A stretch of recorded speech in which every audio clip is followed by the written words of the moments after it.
You're listening to the N2K Space Network.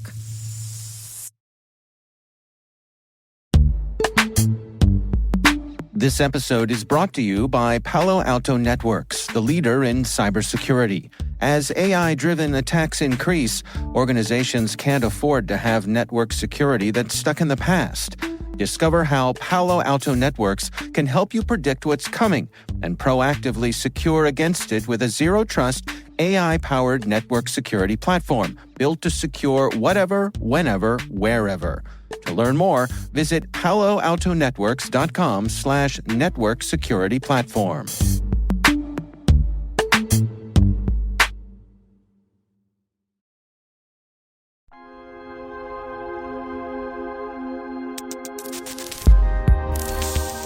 Welcome to T-Minus Deep Space from N2K Networks. I'm Maria Varmazes, host of the T-Minus Space Daily podcast. Deep Space includes extended interviews and bonus content for a deeper look into some of the topics that we cover on our daily program.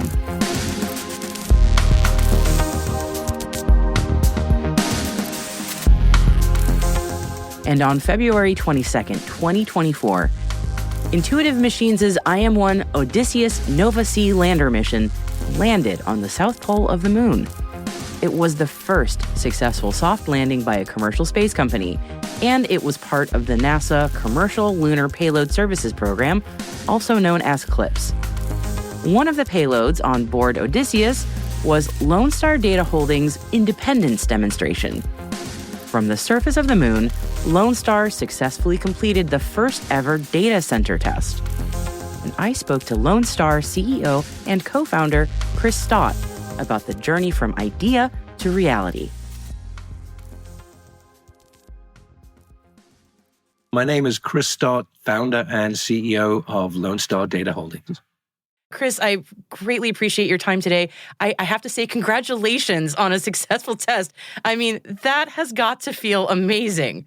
It does. Thank you. And what a great team effort from all of our team at Lonestar and our lunar access provider, Intuitive Machines, and SpaceX on the launch. I mean, everything came together wonderfully. Thank you. In cislunar space and from the surface of the moon. Data centers on the moon just went from science fiction to science fact. It did make me think of Foundation a little bit when I heard about it, which is just what made me so happy. I'm like, this is such a cool idea. Well, thank you. Well, one of our investors is Seldor Capital, named after Harry Seldon. I just made that Thank you for making that connection. That's so great. It's to me, like, the use case makes a lot of sense. If you're a Foundation nerd, you're like, oh, this makes a lot of sense. However, I don't want to put words in your mouth. Could you, I guess, give me the pitch? I've been reading a lot about your company. I'm super keen, but I'd love to hear it from you if you don't mind. No, absolutely. We know lunar data centers or data centers on the moon sounds crazy. Sounds lunatic, right? Every pun intended. But this is customer driven. This isn't technology push, it's demand pull. We're just responding to a group of customers who amazingly came to us and said, we need your help. We're in severe pain.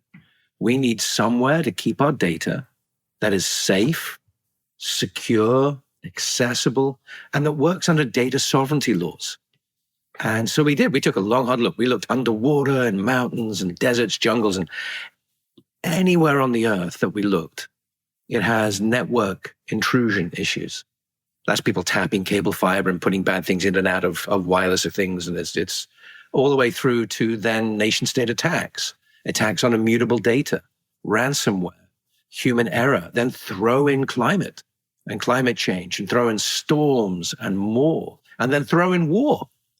Right? Here we are on Earth, when every day the human race, all 8 billion plus of us, we create 2.5 quintillion bytes of new information. Every day, more than yesterday. That's the equivalent, that's like 1,000 petabytes a day, an exabyte a day. But another way of looking at that, that's at 1 million MacBook Pros every 24 hours. And that clock goes tick to 1 second past midnight, and it's open up the boxes of another 1 million MacBook Pros. And this is doubling every 2 years. So we created down here, and we thought, okay, where should we keep it that's nice and safe, secure, accessible, and works under data sovereignty? And that's what took us to the moon. not a small challenge to take on. It's just the pitch alone is so great, but also it's like you did it. So it's amazing to be talking to you right now after this success. I actually kind of want to go back to that a little bit. Can you tell me a little bit about the experience? I kind of want you to relish the memory a little bit. Oh, no, sure it was awesome. No, we had our entire team online because we're spread around the country. We have, Steve was in Long Beach. Mark was up in San Mateo, both in California. He's our chief operating officer, our president. We had Carol, our CFO, up in Manhattan. Dell, our chair of our advisory board and former general counsel, over there in DC. And we had Jim and Will and myself down here at our headquarters in Florida. And so we were on mission control, the JF Honeycutt mission control. And so it was fantastic. We sat there, we were watching, we were tied in to watch with Intuitive Machines. And ironically, we were watching Intuitive Machines. So we were not watching the news feeds, right? We're in mission control. We've got headsets on. We're watching everything. And so we missed all of the speculation that was going on in the media, right? And so we were just like watching our friends and colleagues at Intuitive Machines, who were amazing, by the way, incredible group of people. And that was their super strength, wasn't it? That was the absolute super strength. Their superpower was mission operations. And so they pulled it off too, amazingly, right? And they really came together and did that in incredibly difficult circumstances, and they made it look easy. The first ever soft landing on the moon by a private company on their first attempt, right? I mean, every superpower in history failed, including ours on their first attempts. From us in the United States to the Soviet Union to the Chinese, Indians, everyone failed. Not Intuitive Machines, not entrepreneurs. Fantastic stuff. So there we were watching this whole thing. We're like, oh my gosh, oh my gosh, oh my gosh. And then we were tracking the different ground stations around the world, seeing what was going on, looking at just watching the whole thing. And then just that moment and if you watch the eyes of the people in the room at Intuitive Machines, you could see it on their faces. Calm professionalism. And that's what you want. All right. And if they'd have looked panicked, we'd have panicked, but they never looked panicked, not once. And they were really good. Tim Crane led that team. Amazing team of people. Michael Aliki and Colonel Fisher, and then Steve Altimus was in the room. It was all woof. Daniel Springer and the team. That was fantastic. I'm going on and on. So I was sitting there with James Burns-Montante, our chief engineer, and Will Hawkins, our chief data officer and chief information security officer. We were both glued to have our big projectors and mission control watching everything. It was a moment. And then, because the week before we'd had our moment when we tested everything live in cislunar space on the route to the moon, right? And then the week later, or a couple of days later, the following Thursday, we got the word through that our test had been conducted successfully as well from the surface of the moon. In the last few hours that the lander was getting sunlight, and Intuitive Machines were able to pull that off for us, and that was fantastic. Again, you all have been working on this for years. I can only begin to imagine the thrill of knowing that all of that had been a success. It was a wonderful moment. Share that success with the team and everyone. It was incredible. I can absolutely believe it. It's truly amazing. And hearing about it third hand here, I was just like, that is just so cool. The vision that your company has for the long-term future is something I'm super curious about, because to me, it's like the ultimate air gap is to put something on the moon. Truly. Gap. Yeah, vacuum gap, exactly. As our chief operating officer, Mark says. Yes. Oh, that's awesome. It makes a lot of sense to me. We're not just doing, it is very cool. We're not just doing this because we can. There are a lot of really interesting potential use cases. Can you walk me through some of those? Yeah, well, think of it this way. We're evolved tool-using apes, and we're taking that next step forward, right? Small steps and giant leaps. We talk about a data loss so bad that happened 2,000 years ago. Right, it's still taught in our schools. We still feel the shock of the loss of the Library of Alexandria. Burnt down to the ground, don't forget, by Julius Caesar's troops in the middle of the Roman Civil War, right, on purpose. And so you look at something like this, and imagine if that happened today. Where would we be? Hey, you and I wouldn't be able to talk. There'd be no power. There'd be no power stations. There'd be no internet. There'd be no communications. There'd be no nothing. So where would we be? And we've come so close so many times to that actually happening.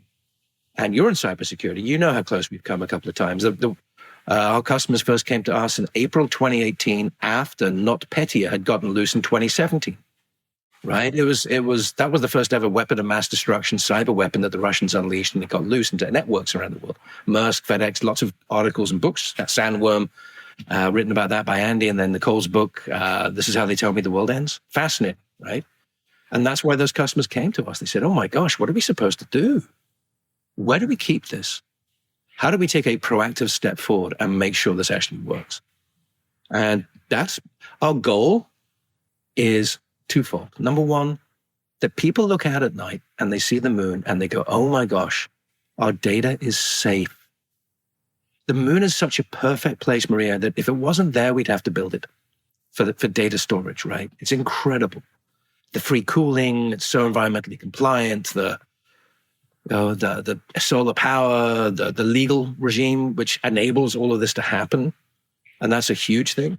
All the way through to what we really want to do. And this vision that we see, the second part of that is we want the moon to be global backup, global refresh, global restore, right? And why not? It's there. It's Earth's largest satellite. Let's put it to use.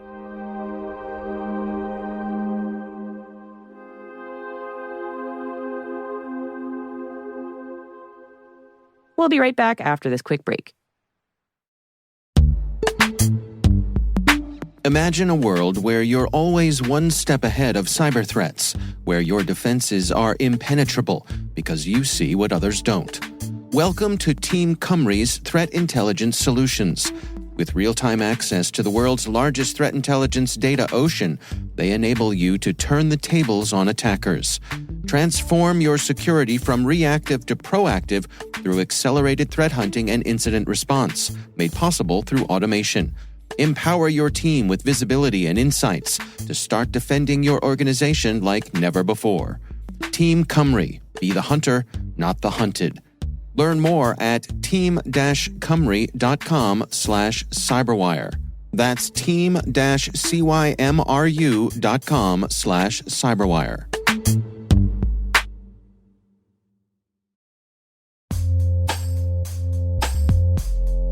With over 8,000 threat hunters analyzing over 65 trillion signals daily, Microsoft works tirelessly with the federal government to keep our nation's data secure.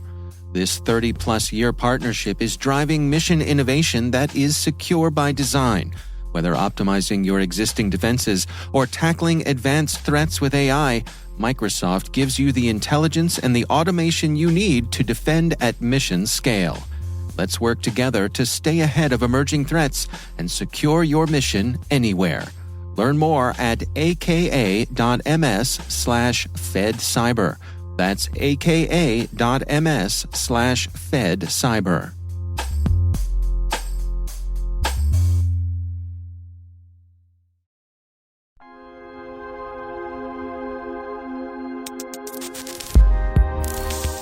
And I know that there's more that's coming. I mean, you all are busy. You must be in the middle of a lot of work for the next IM mission. Oh, yeah. We're just waiting on the timing on the next mission. Our payload is built. So this first one was our independence payload, where we transmitted the Declaration of Independence and pulled back, refresh, restore, pulled back the Constitution and the Bill of Rights as the first ever documents in human history transmitted off planet for disaster recovery storage, right? Not just in flight to the moon, but on the moon. Yeah. And well, thank you, because a lot of people said, why are you doing that? And I'm like, you're kidding me. I'm an American citizen. I was going to say we're American. That's why. Yeah. Shine a light in the darkness. The world's not exactly in a great place right now. Let's remind everybody what free men and women can do, what American entrepreneurs can do, right? I mean, let's just get out there and just remind everyone, kind of why we have these republics and democracies around the world, just a little bit. And then our next one is our freedom mission. And that is 8 terabytes of storage. That's a PolarFire chip built for us by a company called SkyCorp. And that has been fully tested, thermal vac, EMI testing, vibration testing. It is literally sitting on a shelf at Intuitive Machines in Houston, waiting to be integrated onto their second lunar mission. Both of these missions were sold out, by the way, with customers. I believe it. And revenue. I believe it. Yes. Yeah, I mean, I'm so eagerly looking forward to seeing what happens. I mean, when a physical data center on the moon that's just, again, like it makes my geek side go, wow, that's just, it blows my mind. Well, it's fascinating, isn't it? Right? I mean, so people think, because it's nothing like a terrestrial data center. It'll be equivalent in its capabilities. But of course, for the last 60 years, we've been building and putting things in space that don't need people to go fix them. And everything from helicopters on Mars, right, running Snapdragon chips and Ubuntu and Phison SSDs, all the way through to what we do with geostationary satellites that operate in a really awful radiation belt up in the Van Allens at geostationary orbit. And so, yeah, these are super efficient, no moving parts. I mean, our next payload runs at peak power, all of 8 watts. Right? With the space, we're really good at that. We have to be. And so we're bringing the best of space and the best of Silicon Valley to actually tackle this huge problem that humanity has. And how do we know it's a problem? Because they're telling us. The customers are going, please help, help, help. How soon can you get this done? Help. And so, yeah. But doing it under sovereignty laws, which is tremendous, which is why the moon works. I mean, under the 1967 Outer Space Treaty, the moon is not sovereign. But when you land something there, as we just did last week, as Intuitive Machine, as we, America, the pejorative, did last week, that lander and its activities are under American jurisdiction, American regulation, and American supervision under the 1967 treaty, as are the Chinese landers that are up there and active. I mean, people forget that the Chinese have been active on the lunar surface now for almost 1,900 days consecutively over on the far side of South Aitken Basin claiming territory with a But who's counting? River, right? Yeah. People seem to have lost track of that one. That's a Chang'e 4 mission. Hats off to them, right? And the Chinese even have a patent for lunar data centers, right? So there's some competition coming over. All right. Yeah. Always good to have a rival to keep you on your toes. I could imagine, I'm thinking of edge computing also. I mean, I know we're not there yet, but as we talk about the developing cislunar economy, which again, we're not there yet, but we're getting there. I could imagine having a data center like the one that you all are building would make a lot of sense for edge computing for operations in cislunar space. Oh, absolutely. No, because we have to have edge with us to manage our storage. And so on our next mission, we actually have edge processing customers on board, running a whole suite of their software and doing a whole bunch of edge from the actual ultimate edge.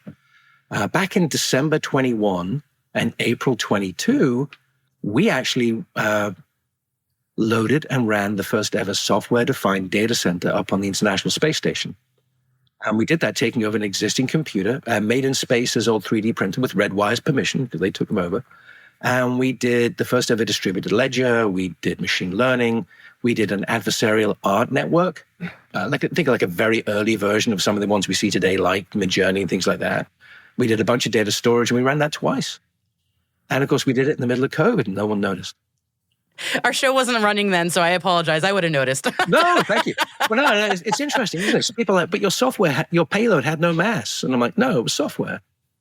And that's the difference, right? This is a data-defined future, a software-driven world, right? And all we're doing is turning the moon into a massive storage device to handle all the data created by our race here on the planet. Yeah.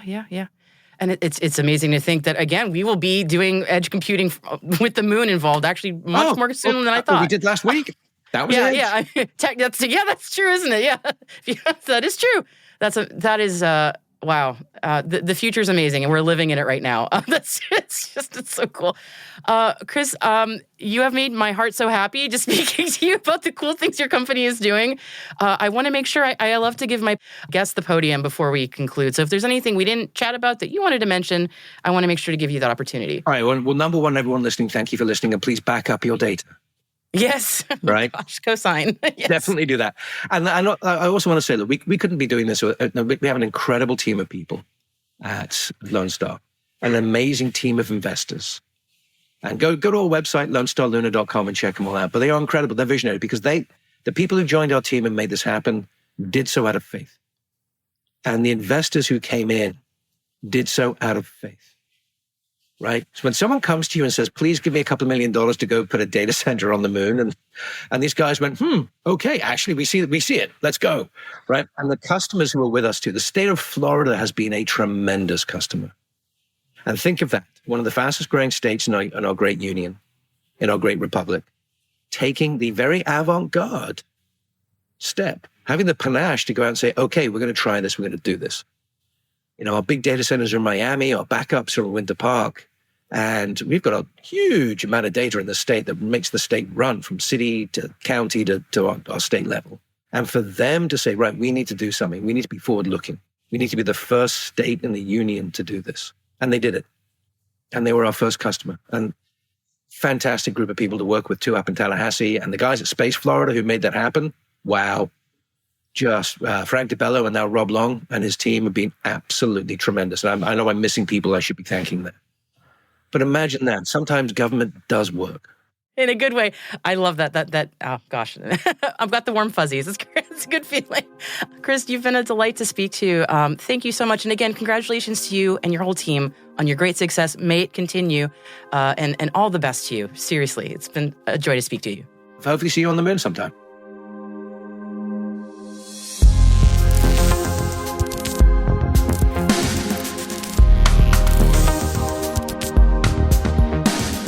That's it for T-Minus Deep Space for March 16th, 2024. We'd always love to know what you think of this podcast. You can email us at space@n2k.com or submit the survey in the show notes.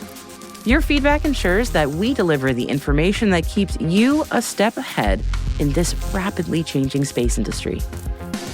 This episode was produced by Alice Carruth, mixing by Elliot Peltzman and Trey Hester, with original music and sound design by Elliot Peltzman. Our associate producer is Liz Stokes. Our executive producer is Jen Iben. Our VP is Brandon Karp. And I'm Maria Varmazes. Thanks for listening. We'll see you next time.